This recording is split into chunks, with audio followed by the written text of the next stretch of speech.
qu'en tant que bon chrétien, en tant que personne qui croit en Jésus, on ne peut pas se permettre d'avoir de la haine envers d'autres personnes et de détester. C'est à partir de ce moment-là que j'ai vraiment décidé de me repentir et j'ai décidé de vraiment commencer à chercher Dieu. Et c'est là que tout a changé.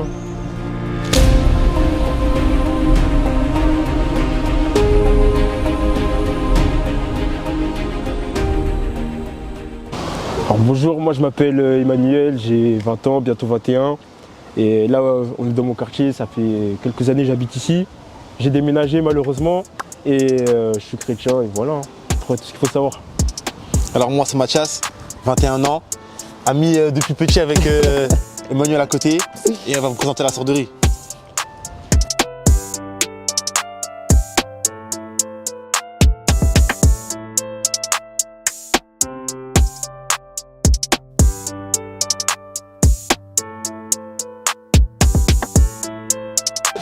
Là, on est en train d'organiser un petit barbecue, tout ça, comme vous pouvez voir. L'organisation, elle est zéro, les mecs. Vraiment, t'es jamais sûr que tu veux faire un truc organisé. Là, on va commencer à 21h, moi, chez moi. Le maire de la ville, les gars.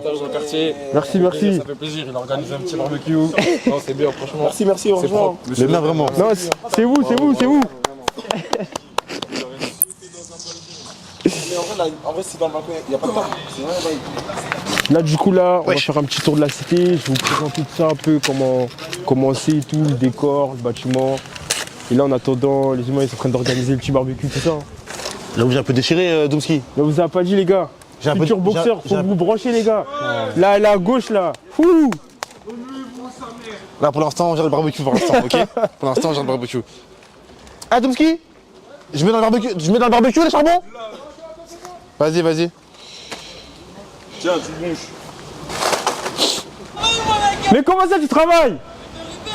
Comment Il n'y a pas d'humeur aujourd'hui, tu vas venir. Comment Lui, il va venir, lui, là. C'est trop. Il y a pas une heure ou deux, tu vas venir tout de suite.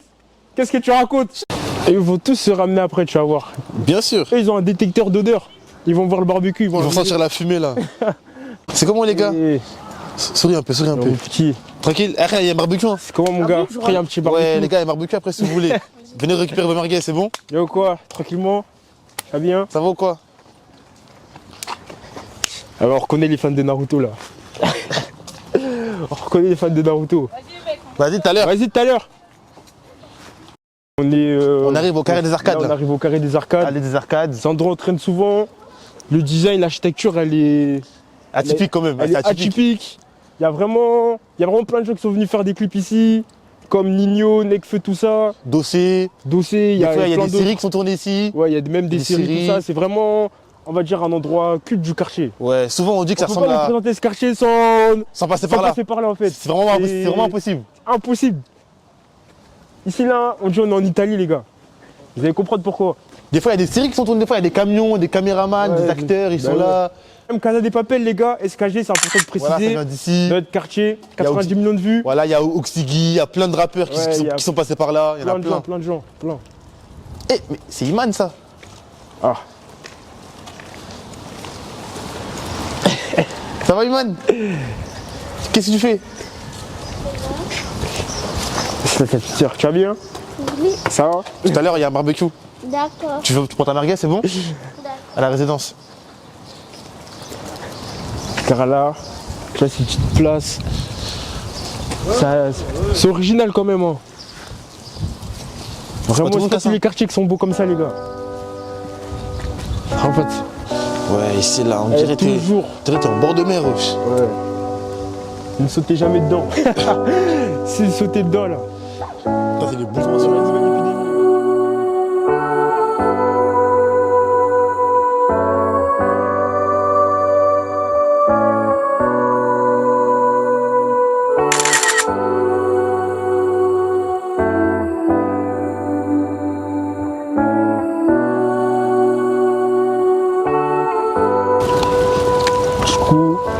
Moi, ça fait combien de temps? Ça fait des années, plus de 10 ans on a grandi ici, tout ça. Ouais, facile. Et vas-y, au début, on va dire, on est tous jeunes, etc.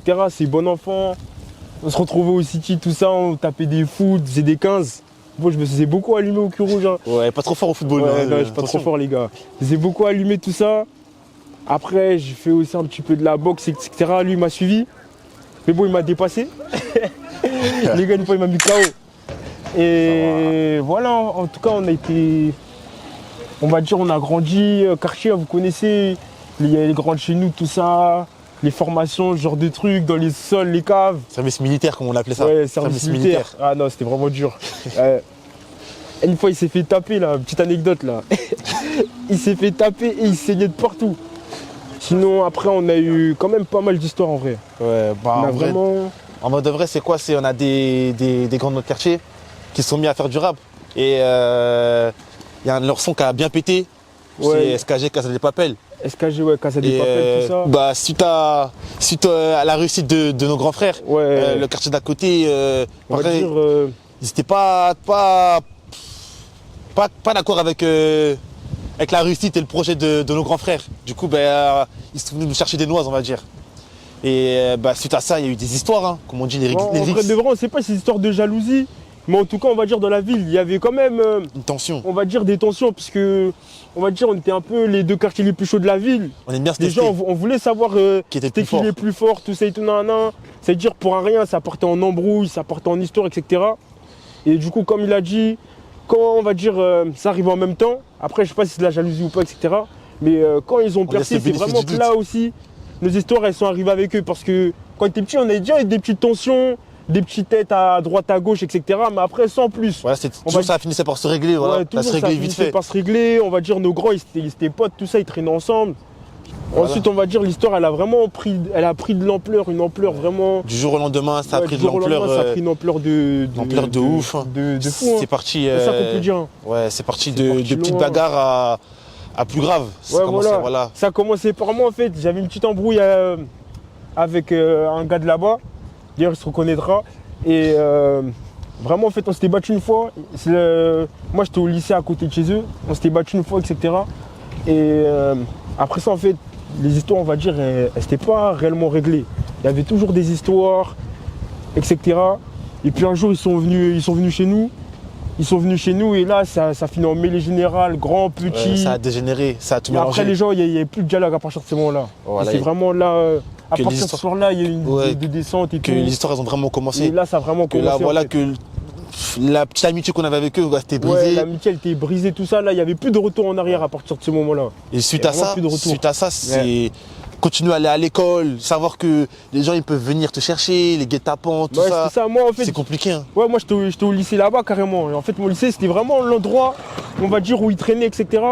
C'est-à-dire, moi, vu que j'étais, on va dire, un peu le protagoniste, tous les jours, ça venait me chercher. Carrément, à un moment, j'étais obligé d'arrêter l'école parce qu'en vrai de vrai, Ça devenait c'est dangereux. invivable en fait. Ça devenait dangereux, carrément. Ça devenait Et dangereux. au début, ma mère, elle savait pas tout ça. C'est-à-dire, avec des potos, on traînait dans des bâtiments. Parce que ma mère, à moi, elle travaillait plus. C'est-à-dire, je faisais comme si j'allais à l'école, etc. Il faisait semblant d'aller à On se donnait l'école, des bâtiments, il tout traînait ça. dans un bâtiment toute la journée et à 16h il rentrait chez lui comme si de rien n'était. Ouais, comme si de rien n'était. On commençait à vendre de la drogue, à faire des bêtises, des conneries, à dépouiller des gens, etc. Et vraiment, en fait, quand tu es dans une guerre de quartier, surtout quand c'est dans ta ville, on va dire même les gens avec qui tu as grandi, les potes, les connaissances, même les gens du lycée, il y en a, ils commencent à donner ton emploi du temps, il y en a, ils te voient, ils commencent à donner des coups de fil, tout ça.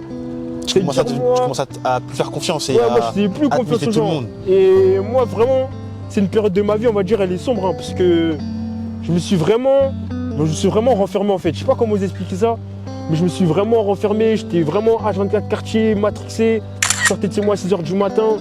Tous les jours, je prenais des armes. Il fallait toujours un truc, en fait. J'avais même plus de sécurité dans ma ville, parce que, savoir, on habitait à 5 000 dans notre quartier, leur quartier. Ouais, c'est vraiment, C'est-à-dire, vraiment, il y avait beaucoup d'affrontements. Il y avait beaucoup d'affrontements, il y avait beaucoup de descentes, tout ça. On n'avait pas le permis. Tu vas bien?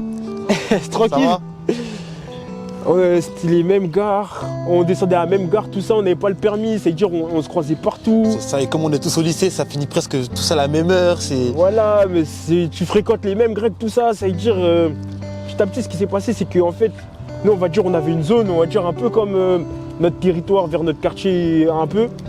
Et eux, il faut savoir, en fait, leur quartier est plus collé au centre-ville, Ouais, etc. centre-ville. Tout ça. Du coup, ça veut dire que quand nous, on devait aller au centre-ville, Ouais. c'était compliqué. Hein. Ouais, c'est Surtout quand on y compliqué. allait avec les mamans, les frères et sœurs, toujours sur nos gardes. Ah, vraiment, c'est invivable. Et toutes ces embrouilles, elles sont arrivées, on avait quel âge? 13-14 ans? Ouais, lui, il était plus grand que moi, c'est dire. 13-14 ans. Ouais, 13-14. Moi, j'avais 13 ans à cette époque. Ça veut dire qu'on était des bébés encore. Ouais, on était des bébés encore. On savait pas le danger. On n'avait pas conscience du danger. Juste nos grands, ils disaient quelque chose, nous on se disait, ben vas-y, il faut le faire, faut qu'on y aille, tout ça. Les gars allaient à la guerre, nous on était là, bâton, extinct, barre en fer, tout ça. faut aller se battre. Vraiment, on était fous en fait. Ouais, on n'avait pas conscience. Vraiment pas conscient. Vraiment... Dans les deux sens, on n'avait pas conscience du danger qu'un coup mal placé, ça va super vite. Ouais, ça va super vite, mec. Du coup, les conséquences qu'il y a eu sur nos vies. Bon, moi, contrairement à Manu, ça va, je m'en suis plutôt bien sorti. Hein. Juste à enchaîner les bagarres et marcher tout le temps, regarder derrière soi parce que t'es plus serein dans ta ville. Voilà, c'est les seules conséquences qu'il y a eu sur moi. Après, moi, j'ai un peu de moins de chance que lui, hein, parce qu'on va dire. C'était la tête d'affiche. J'ai le chic pour me mettre vraiment. Quand il y a un problème, c'est moi, je mets ma tête en premier en fait. Vraiment, je me pointe tout ça en mode. Vraiment, je vais aller devant et tout. Ça veut dire, j'étais l'homme à abattre. Hein. Franchement, j'étais l'homme à abattre. Ouais, franchement. Et ouais, c'est quelque chose. J'étais au lycée là-bas. Ça veut dire, en fait, être tous les matins, ça m'attendait, etc. Ça veut dire, de base, j'avais fait un. J'étais en train de faire J'étais en seconde générale à ce moment-là. Ouais, c'est ça, ouais. J'étais en seconde générale. Du coup, j'ai dû arrêter l'école parce que. Clairement, on va dire, c'était invivable, c'est plus possible. Des guet-apens, ça se répare à droite à gauche. Il y a des gens, ils donnaient mon emploi du temps. C'est-à-dire, j'ai arrêté l'école. Et on va dire, à 14 ans, tu vas plus à l'école. C'est une période de ta vie, tu peux même pas faire d'argent, tu peux même pas taffer. C'est-à-dire, moi, j'ai commencé à dealer de la drogue, tout ça. Vraiment, je commençais à dépouiller des gens, je commençais à faire des trucs vraiment des trucs, en fait, quand tu suis pas le chemin de l'école, on va dire, tu vas être plus tenté de faire certaines choses. Tu commences à te perdre, c'est ça aussi. Ouais, voilà, vraiment. Tu te renfermes sur toi-même. Ouais, vraiment. Tu fais plus confiance à personne. Si tu peux plus marcher tranquillement dans ta ville, même si tu veux péter une meuf, faut qu'elle vienne dans ton quartier. Tu peux pas aller. Tu peux pas la ramener au grec centre-ville tranquille. Parce que. En gros, tu peux te faire attraper là-bas devant elle. En fait, c'est dire, tu allais manger là avec elle. D'un coup, tu entends, ouais, les gars, il est là. C'est fini pour toi, mon gars. Ça sent le vécu. La meuf aussi, c'est fini pour toi. Ça sent le vécu. Ouais, ça sent le vécu, les gars. Là, j'avais une meuf. Elle habitait vers chez eux. Je pouvais plus aller là-bas de ça. Ça veut dire, en vrai, on s'est séparés. Et puis même à l'époque, quand je regarde nos messages, j'étais en mode, ouais, là, bébé, là, je vais à la guerre, tout ça. Ouais, j'étais fou. Ça veut dire, elle m'a quitté. Mais en vrai, elle avait raison. Elle avait raison.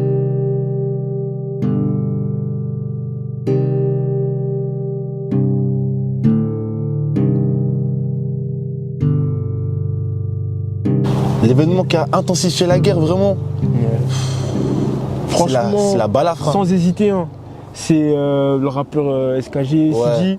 Quand il s'est fait balafre, en fait. Le rappeur SKG, Sidi. Dans un centre de coiffure, Barber Squad. En mode. Il se fait coiffer tranquillement. Il y a un mec du quartier d'en face, il est arrivé, il lui a mis un coup de couteau dans la. couteau pendant qu'il se coupe. Et de justesse, il a réussi à. Ouais, de justesse, il a réussi parce qu'en gros, il voulait encore lui en mettre d'autres. Et en gros, il voulait vraiment le tuer, en fait. Parce que. Avant, bref, vraiment. C'est vraiment l'élément déclencheur qui a fait que on est passé à un autre degré. On est vraiment passé à un autre degré. À partir de ce moment-là, en fait, c'était plus simple bagarre. C'était plus simple bagarre. Je te mets un coup d'extinct. Après, toi aussi, tu m'en mets un. Descente, etc. Là, c'était plus trop de descente, en fait, on va dire. Ça cherchait à se tuer. On cherchait à se tuer. Clairement, la vérité. Si quelqu'un devait mourir, c'était ça, en fait. On en avait passé un cap, c'est en gros là on y va pour les tuer. Vraiment, c'était ça. C'était vraiment ça. C'était la mort vraiment. C'était la mort jusqu'à. Même moi, j'avais attrapé un mec, je l'avais replanté aussi par derrière, etc. Vraiment, c'était chaud. Et on va dire que ça se tirait dessus maintenant. En fait, c'est plus passer des armes. Ça passe un cap. Là maintenant, ça cherchait à se tirer dessus. La nuit. Il y a des descentes, mais là, c'était même plus des descentes. En fait, c'est juste une voiture qui arrive, fusil à pompe, tout ça, ce genre de truc. Ça cherchait vraiment à se tuer, en fait. Et le fait qu'il n'y ait pas une mort, je vous dire la vérité. Hein. C'est miraculeux. C'est miraculeux. C'est miraculeux, franchement. Il y a plein de fois où j'aurais pu mourir, surtout moi. Plein de fois, j'ai failli me faire attraper, ou je me suis fait attraper même. J'ai cru que c'était que pour moi. Et le fait que je sois encore en vie, c'est... Oui, il y a plein de choses. Il y a vraiment plein de choses. C'est dans les deux sens, que ce soit chez eux comme chez nous. Chez eux comme chez nous, plein de fois. À ce moment-là, on ne se rendait pas compte, mais qu'on aurait pu ne jamais rentrer chez nous. C'est une fois, on est en bas d'un bâtiment, tout ça, une voiture, elle s'arrête. hop, il y a un canon qui sort de la voiture. vitre et c'est comment? Et nous affolés, tout ça, et 10 minutes après, on est comme ça en mode, on est comme si c'était rien On passé. sait pas qu'est-ce qui se passe. sait Tellement pas- on sait même pas quoi tellement, en faire. fait, c'est devenu normal C'est en devenu fait. notre quotidien en fait. On venait de se faire braquer tout ça. Mais rien. Et après, 5 minutes après que le mec il part, on est là, on marche encore dans notre ville, on est perdu, on sait même pas quoi Ouais, faire. on sait même pas. C'est, même pas on rentre chez nous, tout ça, c'est juste vraiment. En mode, ouais, ils vont voir, tranquille. Ouais, voilà, c'est. L'événement qui a fait que on a arrêté, qu'on a arrêté qu'on a arrêté les bagarres, les descentes et pancartes, tout. ça. Vraiment, c'est. Moi, c'est vraiment en fait quand j'ai déménagé en fait de mon quartier, il faut savoir, moi j'ai déménagé tout, parce que ma famille de sang s'était fait expulser tout ça. Ce qui a fait que je me suis calmé vraiment, c'est quand en vrai de vrai, après l'acte que j'avais fait, etc., ils sont venus sonner chez moi. Ils sont venus sonner chez ma mère. Et ma mère, faut savoir, en fait, ça sonnait à interphone. Comme j'habite dans un bâtiment. Et elle m'appelle, elle me dit, ouais, je sais pas quoi, il y a des mecs des prix, ils t'attendent, ils sont en bas de la maison, ils ont sonné. Et là, à partir de ce moment-là, c'est vraiment là, je me suis dit, en fait, là, ça c'est trop, là. Genre là, vraiment, en gros, cette vie-là, ça devient trop chaud, tout ça. Et à partir de ce moment-là, j'ai vraiment décidé de commencer à. Je sais pas comment expliquer, mais en gros, je commençais à chercher Dieu, je commençais à prier parce que de base, je suis quelqu'un, je suis croyant, etc. On va dire, j'ai grandi dans une famille chrétienne, etc. C'est-à-dire, j'ai connu un peu les églises, tout ça, mais j'étais plus quartier. Et vraiment, c'est à partir de ce moment-là que j'ai vraiment décidé de me repentir et j'ai décidé de vraiment commencer à chercher Dieu. Et c'est là que tout a changé. Hein. Tout a changé. Vraiment, moi, c'est comme ça que tout a changé. Et du coup, après ça, en fait, il faut savoir que ma mère, du coup, elle commence à faire des tensions, tout ça, etc. C'est-à-dire, elle a préféré m'envoyer chez ma tante. J'ai une tante qui habite à côté. C'est-à-dire, je commençais à vivre chez elle. Et on va dire, c'était petit, j'avais pas de chambre, tout ça. Et je dormais dans le salon. Et c'est là, moi, je commençais vraiment à être beaucoup seul. Et je commençais à grave lire la Bible. Je commençais vraiment à lire la Bible, à aller à l'église, à vraiment m'intéresser à ça, en fait, tout simplement. Et petit à petit, je commençais à jeûner. Je commençais à désactiver Snap, tout ça. Et à partir de ce moment-là, on va dire, c'est vraiment. Je commençais à traîner de plus en plus seul. Vu que j'ai désactivé Snap, les gens ils m'appelaient moins, j'étais plus trop dans les groupes, tout ça. Et c'est vraiment à partir de ce moment-là que j'ai eu ma restauration en fait. Que j'ai eu ma restauration, tout ça. Et que après, on va dire que je suis devenu quelqu'un de nouveau. Je prenais plus d'armes quand je sortais dehors. Je faisais que confiance à Dieu, je disais Seigneur, c'est toi qui me protège, tout ça. Y a quoi d'autre? Mes ennemis, je les croisais plus aussi, ça c'était une grâce, je les croisais plus. Et petit à petit, je sais pas, il y a un désir en moi qui me disait hey, je dois m'excuser en mode envers ceux à qui j'ai fait du mal, etc. Je dois leur demander pardon. Et ça, en temps normal, je l'aurais jamais fait en fait. Et j'ai décidé de faire confiance à Dieu, j'ai appelé des gens, j'en ai vu en vrai, on s'est parlé, on s'est expliqué tout ça. Et je sais pas, Dieu il a fait en sorte que ça se passe bien et que malgré l'acte irréparable que j'avais fait, parce que je pensais que c'était fini, que j'étais condamné à rester dans les guerres, tout ça. Et ben en mode, ça s'est arrangé tout ça. Ça veut dire, moi c'est vraiment à partir de là, j'ai commencé vraiment à commencer la foi chrétienne, on va dire. Et voilà. Bah alors moi le déclic pour arrêter tout ça c'est vraiment quand Manu a rencontré Dieu, quand il a rencontré Jésus, Manu il m'en a beaucoup parlé et je me suis rendu compte que c'était vrai en fait, que tout ce qu'elle a dit c'était vrai, que ça servait à rien et même en tant que bon chrétien, en tant que personne qui croit en Jésus, on ne peut pas se permettre d'avoir de la haine envers d'autres personnes et de détester. Et aussi je me suis pris du recul et je me suis dit par rapport à mes projets, je peux pas avancer. C'est pas possible. Je peux pas être dans des guerres de quartier et en même temps avoir des projets. Je peux pas être en train de me battre et en même temps entreprendre quelque chose. Du coup, je me suis dit, si vraiment, à ce moment-là, dans cette période, j'étais en mode, si vraiment je dois me défendre, je me défends, mais je vais plus à eux. Je vais plus à eux. S'il y a un truc à faire, voilà, je suis là, mais mes projets d'abord. Mais vraiment mes projets d'abord. Vraiment. Arrêter une carrière de quartier, on sait que c'est pas facile. Même Ouais, si vraiment c'est pas facile. que Hein. même si on rencontre Dieu, Même si on rencontre Jésus, même si on a des projets, quand tu as des personnes avec qui tu as grandi, qui sont peut-être un peu plus têtus que toi, et qui, genre, ils ont plus de rancœur, ils ont du mal à arrêter, genre, ils ont encore cette haine envers ces personnes-là et qui veulent aller se battre avec eux, les laisser, c'est compliqué. Ouais. Du coup, des fois, Ouais, tu reçois un coup de fil. c'est ça. Ouais, les gars, ils sont là, venons, on y va. Ouais, venons, on y va, tout ça. T'as tes On envoie projets. des messages dans les groupes. Surtout que moi, on va dire, j'étais protagoniste. Donc me dire, je me sors de là, je laisse mes potes, en fait, c'est pas concevable. C'est ouais, c'est comme, vraiment pas c'est comme si concevable. on leur tournait le dos. On leur tourne le dos. Comme ça, on leur tourne le dos. Alors comme vous avez dit, il y a des grands, ils se sont fait balafrer, on va dire, pour nous, parce qu'ils ont voulu nous défendre, tout ça.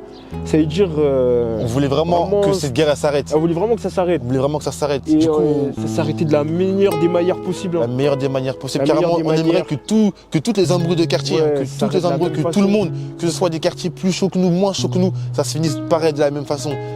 Dans la paix et Ouais, la bonne dans humeur. la paix, tout Dans ça, la en paix fait. et la bonne humeur, vraiment. En fait, on a tous, même dans l'autre quartier, on s'est rendu compte qu'en fait, ce qu'on fait là, c'est... Il n'y a rien derrière. y a rien Si de en bon. plus tu grandis, c'est dire que tu te dis, ouais, je vais pas avoir des enfants, tout ça, je vais sortir en mode calibré, ce genre de trucs, tout C'est ça. C'est ça en vrai. Tu te Et rends compte que t'as rien à gagner, t'as tout à perdre. T'as tout à perdre. tout à perdre. Parce que c'est bien beau de représenter sa cité, hein, mais le jour où tu meurs, les gens, la cité elle va continuer en fait. C'est Et tout on va simplement t'oublier. ça. On va Et t'oublier. on va t'oublier. Ah mais ça attends, Ice là t'es bon là. Là, carrément là, c'est pour toi. là. Carrément que si t'es bon là, le check là, devant la caméra le check là. Voilà. Ah mais ça rejoint ce qu'on disait là, en gros les mecs comme lui, on peut pas les laisser dans la guerre tout seul comme ça. Ça dit quoi mon ref? Tu vas bien? Lui aussi, presque 10 ans d'amitié les gars. Mon frère, bien quoi. C'est à cause des mecs comme lui qu'on a eu du mal à arrêter. Hein. C'est à cause des mecs comme lui. Hein. C'est à cause des mecs comme lui les gars.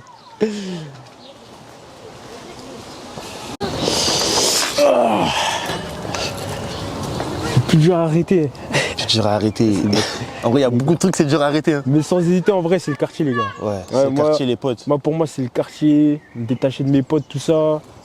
Les fêtes, les filles. Les meufs. Les meufs Ça, les gars. c'est... ça, je crois que c'est dur pour tout le monde, ça. Il y a ça. En vrai, il y a trop de trucs. Il y a aussi le rap, puis aller au clip, ce genre de trucs, tout ça. En fait, c'est ça le plus dur. Hein. C'est le plus dur. Ouais, le plus dur, c'est... Et même, je sais pas comment dire, s'éloigner des mauvaises fréquentations. Tu as certaines Ouais, c'est personnes, ça. tu peux pas rester avec eux. Ouais, il y a Parce des- que, en gros, En fait, si tu si t'es avec traînes certaines- avec eux, en fait, c'est mort, tu vas pas avancer. si tu es avec C'est- certaines c'est personnes, tu fais certaines choses. ça. C'est Du vraiment coup, il y a ça. des... c'est compliqué. Parce que ces personnes-là, tu as grandi avec eux. Tu vois, au fond, tu les aimes de ouf. Ça veut Sans dire, blague. t'éloigner, c'est compliqué. Ouais, c'est vraiment. En gros, des fois, tu te dis, bon, allez, vas-y, tu veux faire des exceptions, mais c'est compliqué. Ouais.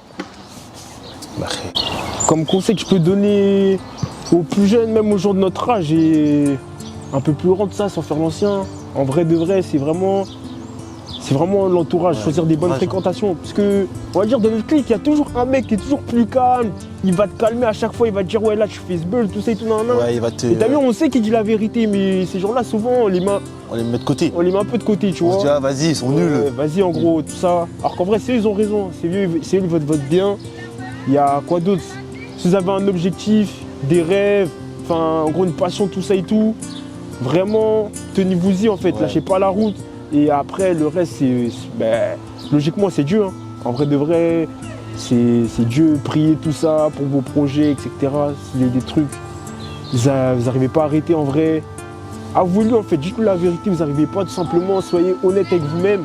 Et c'est ça. Hein. Ouais, même En vrai si de vrai. si vous bloquez sur certaines choses, il faut s'en remettre à Dieu. C'est lui qui débloque toutes les portes. Blague, hein, sans C'est Dieu, lui les qui gars, va repousser toutes les barrières. on est foutus, en vrai. On est, enfin Ouais. après, peu importe, hein, mais on n'est rien sans Dieu. Genre c'est vraiment lui qui nous aide dans tout, dans tous les projets, dans toutes choses, en tout temps. C'est lui qui fait tout, le contrôle de tout. Mais ouais, sinon vraiment conseil qu'on peut vous donner, hein, faites confiance à Dieu, hein. Faites confiance à Jésus, Ouais, vraiment. vraiment, Pour lui c'est faire ça, confiance, mais- ça va bien se passer. C'est vraiment ça le dernier mot. hein. Vraiment, si nous on a réussi à sortir, pourquoi vous Ouais, ne pourriez pas, en gros. C'est Dieu en fait, tout simplement. Et c'est disponible pour tout le monde. C'est pas que nous, c'est tout le monde en vrai. Tout le monde, tout le monde, tout le monde. Ouais, là le barbecue il est enfin prêt. On va manger les merguez, les gars. On va manger. Hein, les bidons ils réclament un peu. Là il y a la famille, C'est à côté qu'on a du mal à arrêter les problèmes. Hein. Regardez.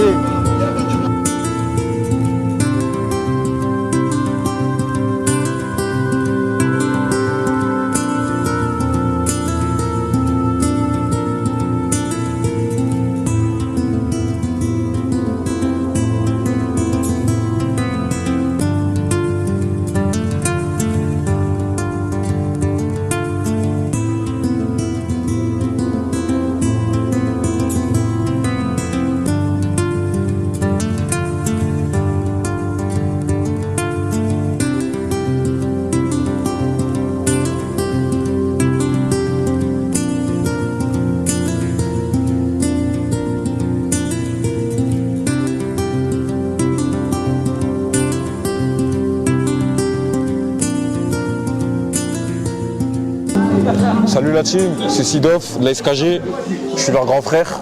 On est là aujourd'hui pour parler un peu des histoires, un peu de comment on a évolué et qu'est-ce qu'on est devenu. Ce qu'aujourd'hui le petit Manu est en train de faire là, c'est très important et c'est bien. Ça permet d'aider les petits, ça permet de leur faire oublier qu'il n'y a pas que la guerre, il y a plein de trucs pour s'en sortir dans la vie. Et le truc qu'il fait pour son association, pour aider les jeunes, même pour passer le permis, pour passer trucs, trouver du travail, ben c'est bien, c'est très bien ce qu'il fait. Ça permet aux jeunes de s'en sortir.